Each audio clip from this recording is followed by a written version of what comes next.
Chaque peuple est responsable de son propre destin. On ne peut pas attendre de la France, des États-Unis ou des autres puissances occidentales qu'ils viennent dans nos pays régler nos problèmes internes. Au nom du principe de non-ingérence, et chacun défend d'abord ses intérêts. Et si ces intérêts sont en compatibilité avec la situation politique qui prévaut, et sans soutenir ouvertement, ils font preuve d'une véritable complaisance.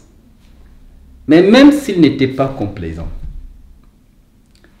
est-ce que seraient des armées qu'ils ont envoyées dans le pays pour restaurer la démocratie?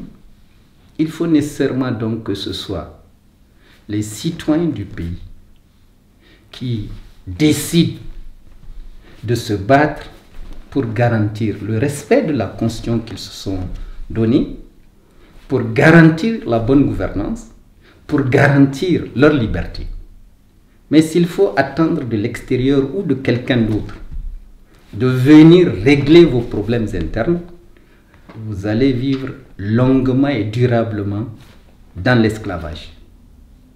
Donc, pour ma part, je n'attends pas de la France, je n'attends pas des États-Unis, ni des pays de la CEDEAO qu'ils viennent aider les Nigériens à retrouver les bienfaits de la démocratie.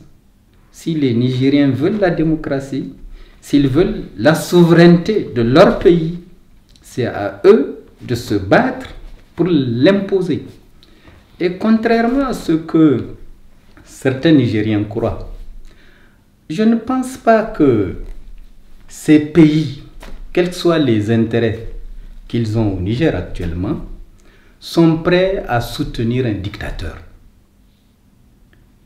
Si les Nigériens décident de se débarrasser de ce dictateur, ben, il aura, au nom de la souveraineté nationale, à faire face à son peuple, puisqu'il tire de ce peuple sa légitimité.